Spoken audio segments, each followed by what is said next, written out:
Hello বন্ধুরা, মৈনাক চলে এলাম নতুন একটা ভিডিওতে। আজকে এই ভিডিওতে বেশ কিছু সিনেমা সংক্রান্ত আপডেট শেয়ার করব এবং প্রতিটা আপডেটে কিন্তু ভীষণ ইন্টারেস্টিং। কাজে প্রথম থেকে শেষ পর্যন্ত ভিডিওটা দেখো। তোমাদের যদি ভিডিওটা ভালো লাগে লাইক করো, কমেন্ট করো। চ্যানেলে প্রথমবার হয়ে থাকলে চ্যানেলটাকে অতি অবশ্যই কিন্তু আগে সাবস্ক্রাইব করে দিও। প্রথম আপডেটটা হচ্ছে জেলার টুকে কেন্দ্র করে। জেলার টুতে তোমরা জানো রজনীকান্ত থাকছেন, মিঠুন চক্রবর্তী থাকছেন। নেলসনের এটা পরবর্তী ছবি।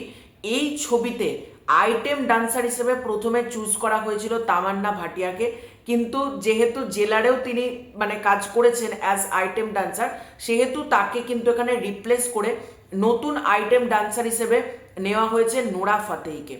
এবার দেখো, আমাকে যদি বলো রজনীকান্ত নোরা ফাতেহি ব্যাপারটা কেমন জমবে, দেখো রজনীকান্ত এমন একটা মানুষ, এতটা বয়স হয়ে যাওয়ার পরেও তুখর ডান্স করে। রজনীকান্তের ডান্স স্টেপ এখনো ইয়ং জেনারেশন তারাও করতে পারবে না, ওই মানুষটা যে লেভেলের ডান্স করে। তার সাথে আশা করি ভালোই লাগবে নোরা ফাতেহির কেমিস্ট্রি, দেখা যাক কি হয়। তো আইটেম ডান্সে আমরা নোরা ফাতেহিকে দেখতে পাবো, এরকমই কিন্তু আপডেট উঠে আসছে। এর পরবর্তী আপডেটটা হচ্ছে একেন বাবু সিজন 9কে কেন্দ্র করে এবং একেন বাবু সিনেমাকে কেন্দ্র করে আপডেট রয়েছে। তো একেন বাবু সিজন 9-এর শুটিং কিন্তু শুরু হতে চলেছে আগামী সপ্তাহ থেকে, এরকমই কিন্তু বিভিন্ন জায়গা থেকে বলা হচ্ছে। অর্থাৎ পরের সপ্তাহ থেকে কিন্তু একেন বাবু টিম ফ্লোরে যাচ্ছে এবং সব কিছু ঠিক থাকলে একেন বাবুর যেটা সিজন 9 সেটা কিন্তু মে অথবা জুন এই মাস করেই কিন্তু হইচইতে আসতে চলেছে।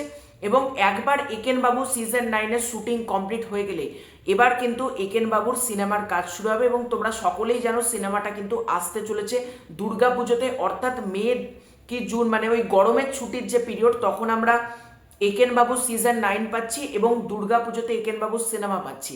এবার তোমাদের মধ্যে প্রশ্ন, একেন বাবুর সিনেমার ব্যাকড্রপটা কি? কারণ যেটা সিরিজ সেটার ব্যাকড্রপ আমি তোমাদেরকে অলরেডি জানিয়ে দিয়েছিলাম পুরুলিয়ার ব্যাকড্রপে হবে, কিন্তু যেটা সিনেমা সেটার ব্যাকড্রপে নানান সময় নানান কিছু উঠে আসছে। রাশিয়ার নাম শোনা যাচ্ছে এবং এছাড়াও ওয়েস্ট বেঙ্গলেরও বেশ কিছু জায়গার নাম উঠে আসছে। এবার এক্স্যাক্টলি সিনেমাটা কোন ব্যাকড্রপে হতে চলেছে তার জন্য আমাদেরকে অফিসিয়াল অ্যানাউন্সমেন্টের কিন্তু একটু অপেক্ষা করতেই হবে। এর পরবর্তী আপডেটটা হচ্ছে প্রজাপতি 2কে কেন্দ্র করে। প্রজাপতি 2 এর তো গান চলে এসেছে, গানগুলো কিন্তু বেশ বেশ ভালো হয়েছে। তো প্রজাপতি 2 এর কিন্তু এবার আসতে চলেছে ট্রেলার। প্রজাপতি 2 এর ট্রেলার সব কিছু ঠিক থাকলে 21শে ডিসেম্বর কিন্তু আসতে পারে, এরকমই কিন্তু জানা যাচ্ছে। দেখা যাক কি হয়। এর পরবর্তী আপডেটটা হচ্ছে লহ গৌরাঙ্গর নামরেকে কেন্দ্র করে সৃজিত মুখার্জির ছবি, যার মধ্যে শুভশ্রী গাঙ্গুলি, যিশু সেনগুপ্ত সহ বার্ত বসু অনেককে আমরা এটাতে দেখতে পাবো। তো এই ছবির কিন্তু ট্রেলার আসতে চলেছে আগামীকাল 18 তারিখ, এরকমই কিন্তু এসভিএফ এর তরফ থেকে জানানো হয়েছে। দেখা যাক ট্রেলারটা কেমন হয়।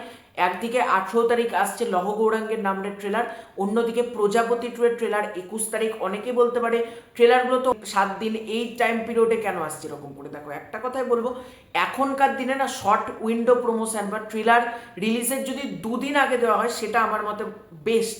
দেখা যাক লহ গৌরাঙ্গের নামে এবং প্রজাপতি 2 এই দুটো ট্রেলার আমাদেরকে কতটা মজা দেয়। এর পরবর্তী আপডেটটা হচ্ছে জিদ্দার সিনেমা, কেউ বলে বিপ্লবী কেউ বলে ডাকাত, ছবিটাকে কেন্দ্র করে এই ছবিতে কিন্তু আইটেম সং থাকতে চলেছে। এবার দেখো, সেই সময় কিন্তু আইটেম সং হতো না, এটা বেসিক্যালি ক্যাবারে ডান্সার যারা ছিল তখনকার দিনে কলকাতাতে তোমরা সার্চ করতে পারো, সেই সময় ক্যাবারে ডান্স খুব প্রচলিত ছিল, কলকাতাতেও ছিল, ইভেন বাংলাদেশেও ক্যাবারে ডান্সের কিন্তু একটা চল ছিল সেই সময়। তো সেই চরিত্রে বেসিক্যালি এটা আইটেম সঙ্গে আমরা বলছি, আইটেম সঙ্গের কিন্তু আমরা পারফর্ম করতে দেখতে পাবো মিমি চক্রবর্তীকে। এটা কিন্তু খুব ভালো একটা ব্যাপার, কারণ জিদ্দার ছবিতে Mimi Chakraborty as item song, এটা দারুণ কিছু হবে আমি আশা করি। এবং মিমি চক্রবর্তী তাকে রিসেন্টলি যে কটা আইটেম সং বা ডান্স নাম্বারে বলো তাকে কিন্তু ভালো লাগে, সেটা দুষ্টু কোকিল হোক বা এদিকে তোমার রক্তবীজ 2 এর যে গানটা এসেছিল আমার চোখের নীলে, সে কিন্তু একজন ভালো ডান্সার, ভালো পারফর্মার। দেখা যাক জিদ্দার সাথে কেমন লাগে তাকে। অলরেডি বাজি ছবিতে জিদ্দার সাথে সে ছিল এবং বাজি ছবিতে কিন্তু জিৎ মিমির কেমিস্ট্রি বেশ ভালো জমেছিল। এবার দেখার ক্যাবারে ডান্সার হিসেবে মিমি চক্রবর্তী দর্শকদের মন কতটা জয় করতে পারে। এর পরবর্তী আপডেটটা হচ্ছে শাকিব খানকে কেন্দ্র করে। মেগাস্টার শাকিব খানের আপকামিং ছবি প্রিন্সের কিন্তু অলরেডি ফটোশ্যুট বা পোস্টার শ্যুট কিন্তু হয়ে গিয়েছে। গতকালকে অমিত আম্বারকারের জন্মদিন ছিল এবং অমিত আম্বারকারের জন্মদিন উপলক্ষে প্রিন্স টিম কিন্তু একটা কেক কাটার একটা সেলিব্রেশন টাইপের করে, সেখানেই অমিত আম্বারকারের সাথে আমার কথা হয় তো সেই কিন্তু আমাকে জানায় যে লুক টেস্ট বা ফটোশ্যুট যেটা বলো সেটা কিন্তু অলরেডি কমপ্লিট হয়ে গেছে। এই আপডেটটা কিন্তু আমি অমিত আম্বারকারের কাছ থেকে নিয়েই তোমাদেরকে দিচ্ছি, মানে অলরেডি কিন্তু ফটোশ্যুট হয়ে গিয়েছে।